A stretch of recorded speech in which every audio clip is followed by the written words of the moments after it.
what I'll do. Don't Give me just my want to go money. see mommy and come back with a check. I went to my actual bank. I said, like, I'm not worried about you not having it. I'm worried about me dusting off another 100K and not adding, you know what I mean? Like, I'm worried about me. Like, I 100% guarantee that you would pay me back. I'm not worried about that at all. I'm very worried about my ability to, like, not add on at the rate that I'm going, you know? So. Okay. What am I in for, Magic? $1,500,000? Snoop Dogg's in the chat. In this episode of Weekly Poker Hand, we are playing $316,000 deep at Hustler Casino live. Falls around to Andy in the cutoff with Jack 9 offsuit. He opts to raise it up, which may actually be a little bit loose depending on how many blinds are in the game. If you're playing in a game that is 100, 200, 400, 800, meaning there are 4 people yet to act, this is a spot where I don't think you want to be raising stuff like Jack 9, 10, 8, maybe even 9, 8 offsuit. If it was suited, sure, but offsuit hands are not so good. You have to be a little bit careful. Whatever. Andy gets in there. He battles. He makes it $2,400. Over round to Martin Kabrhel in the third blind. He's known for all sorts of lavish, fun, exciting plays and table talk. He opts to call with King Jack of clubs. Perfectly fine and reasonable.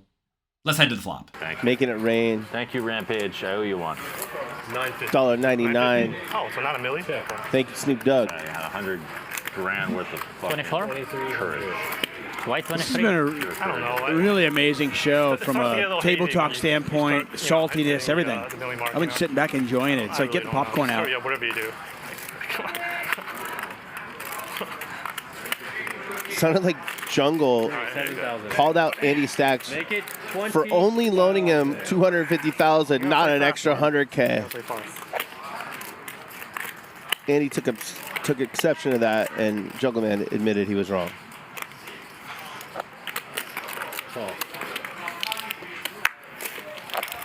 Flop comes King of Hearts, Queen of Clubs, 7 of Clubs. Martin has it all. Top pair. Flush draw. Backdoor straight draw. Good kicker. What more does he want in life? He checks. Andy, with just a gut shot, no backdoor flush draw, goes for a 2,300 bet, which is fine and reasonable. This is a spot where when you have a draw that completely lacks showdown value, you want to bet because you can get a whole lot of better hands to fold. And if you were to let it go check, and your opponent just bets the turn, you'd probably have to fold if you miss, and that's not good either. So Andy does go for the bet. Martin, now with his top pair and flush draw, with a good kicker, puts in a check raise to $7,000, which I think is fine and good. This is one of the best hands Martin can have at this point, because he's often going to 3-bet hands like kings, queens, king, queen suited before the flop, right? So given this is one of the best hands he could potentially even have here, he definitely wants to be applying aggression in general. Also, even if he happens to be beat by the better hands that Andy could have, he has a flush draw, which is excellent. So Martin does go for the raise. Now, with a gut shot, in position, calling is often a reasonable option, but I think in this scenario, playing very deep stacked, calling is not an option, because notice here, without a club in Andy's hand, if a club comes on the turn, Andy cannot reasonably represent the flush because he's not blocking Martin from having the flush at all, right? Say the turn's a 6 of clubs and Martin checks. You can't just start blasting it off with a Jack 9, no club, because Martin could be checking with some flushes and then you're going to get demolished. Also, Andy's not actually drawing to the nuts. Even though a straight is normally very, very good, this is a spot where Martin very reasonably could have a hand like ace-jack. And if you do happen to get even a offsuit 10, you could be demolished. Also, a jack or a 9 is probably not good for Andy, so I don't think you can call here, playing super duper deep stacked as they are. Andy agrees. He opts to re-raise to $20,000. Now look, from all the studying I've done at deep stacked poker at pokercoaching.com, we just released a brand new advanced cash game course, check it out. You really want to be drawing to the nuts or the effective nuts when you're playing very, very deep stacked. And for that reason, I think most of the bluffs that are going to want to be re-raising here are going to be stuff like Jack 10, because at least Jack 10 is actually drawing to the nuts and it has additional equity compared to Jack 9, or good flush draws. I think those are hands that can also easily re-raise. I don't think you want to be doing a whole lot of bluffs with just the bad end of the gut shot, but, you know, if you get the vibe that your opponent's just messing around and you can make them fold almost everything, sure, go for it. And he makes it $20,000. Over to Martin. Martin gives it some thought. He finds the call. He realizes at this point, Andy's range should be very, very good made hands that King Jack actually loses to, and mostly good draws. And against that range, with what is essentially a bluff catcher now that has good equity, that you're never going to fold, you do not want to re-raise. You want to call, you want to go to the turn. It's a lot of action on the flop. All right. Let's see what happens on the turn. Now you talk with me during the hand? That's Depends the on the first turn. time, yeah? Depends on the turn. Huh? Depends on the turn. Me? It depends on. The turn. Depends on the turn. Yeah. So this turn you talk? We'll see. I'm happy. Just talk with me, okay? It was not nice when you were not talking with me. Right. I was thinking it was personal. Turn is the 6 of spades, a total blank. Martin checks from out of position. Andy, with his gut shot, has to figure out if he wants to keep blasting. What I want you to do is take a second and think about what you would do with this junky gut shot at this point. Would you check and maybe bluff the river? Check and never bluff the river? Would you bet something like half pot? Or would you bet full pot at this point? Take a second, think about it, and let me know what you do in the comments section down below. And while you're down there, click the like and subscribe button, please. 42. 42 thou. It's never personal, Martin. It's a feeling thing, you know. Sometimes want to concentrate on the hand. Sometimes. How much you win sometimes? How much you win? How much you win? Winning? Are you winning? Yeah, winning. Top pair plus flush draw. And Andy's blasting off with a gutter. Needs a 10, and it cannot be the 10 of clubs. Yeah, it's basically 50-50. So you always want to have some junky draws in your betting range that you can bet and then fold if you get raised. The problem is I don't know if this draw is even, call it, reasonable enough to fit into the junky range. I think you'd probably rather have something like ace 10 if you had it, because at least ace 10 is, again, drawing to the nuts, and if he gets an ace on the river, it could be good. Whereas if you have jack 9, you can only really win on a 10 river, right? So I think I would probably just give it up if I found myself in this scenario. However, for you to want to re-raise the flop in this situation, you have to be thinking to some extent, you're going to be able to make Martin overfold his marginal made hands by the river. Now, if that's the case, if you have this read or this vibe, or maybe this is how you think you should be playing against players in general in these very deep stacked games, because let's be real, most people aren't trying to put in $300,000 with a bluff catcher, then maybe it makes a whole lot of sense to just try to run people over in situations like this. That is what Andy thinks he should do. He goes for the $42,000 bet. Martin's not going anywhere. He calls. Let's head to the river. Okay. The door has been open for that man.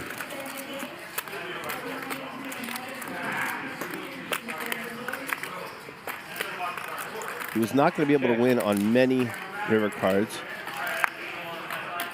but maybe he can win on this one.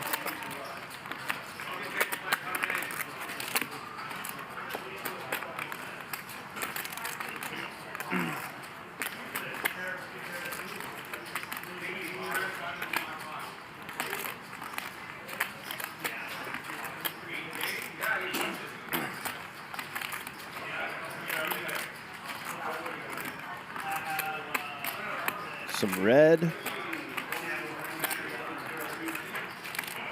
Maybe add some green. Put a few purples on top. Okay. There's 40, 50. What is that? 150 or 125? 150. 150,000 with jack high. Can Martin Kabrhel find the hero call?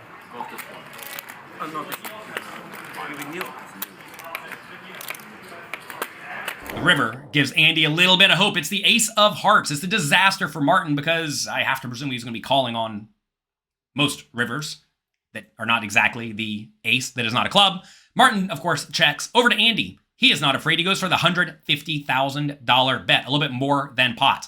I love this. This is funny because on the flop, I didn't really like his $20,000 re-raise. On the turn, I didn't really like his $42,000 bet.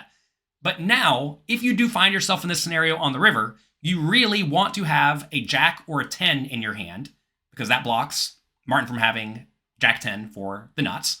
And you don't really want to have clubs, and Andy does not. So if you happen to have this hand in your range at this point, you find yourself in this scenario, This is a mandatory bluff. And Andy goes for it.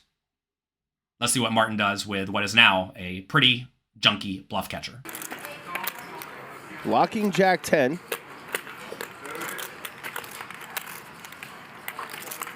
Blocking miss clubs. I was going to say, I mean, Martin having the jack of clubs in his hand is not a great card. Peter? Can we get through, please? Is this the moment we see the guy who won't stop talking play some world-class no-limit hold'em? No, I got it. Pot is 280,000, 150 to call. What a spot. Same.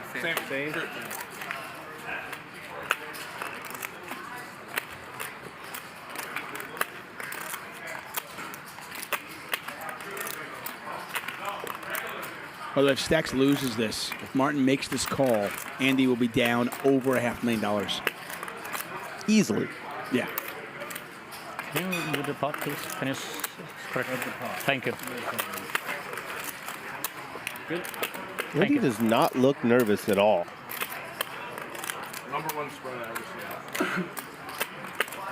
Opening spread.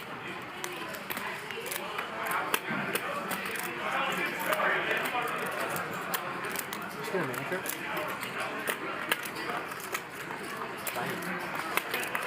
His boyfriend made him. 150 is the bet, yeah?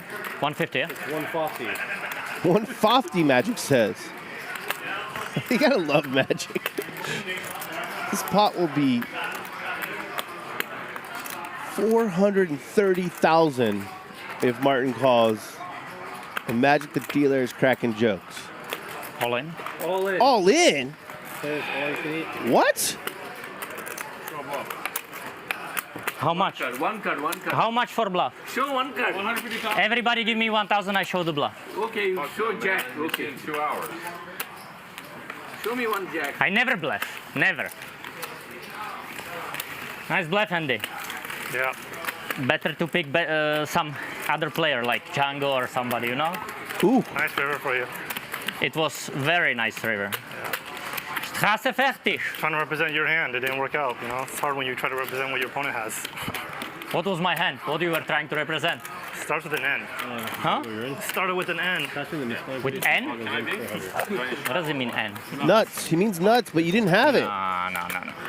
I mean, you had nuts. Only straight. Only straight. I don't understand the Didn't show. start with an N, I quit poker. Martin gives it a lot of thought and then goes all in. I cannot believe this. For only a little bit more. I'm not even sure what this is designed to do. I guess if you think Andy would value bet big with something like ace 10 or ace jack and then fold it to a shove, then maybe this play makes some sense. But this is a situation where maybe Andy doesn't even value bet ace jack or ace 10 on the river for that large size. So I'm not sure about this play by Martin. I feel like if Andy is sitting here with a set or two pair, he's just going to find a crying call getting the amazing pot odds he is getting. But maybe I'm wrong. Maybe Andy actually finds a big fold with two pair or a set. And if he finds folds with two pair and sets, then obviously check shoving is quite good. So Martin does go for the shove. He wins the pot. Andy lets it go. He has a jack high. That's a wild one. You don't see action like this all that often, but at Hustler Casino Live, every once in a while, the players get after it. You see a bunch of bets going in on every betting round. Players load in the money. They bluff with hands they don't need to bluff. And it's fun. Make sure you check out their stream. They put out a good product there. That's going to be it for today. Good luck in your games. Have fun. Thank you for being here. And when you run a bluff, I hope your opponent lets their bluff catchers go.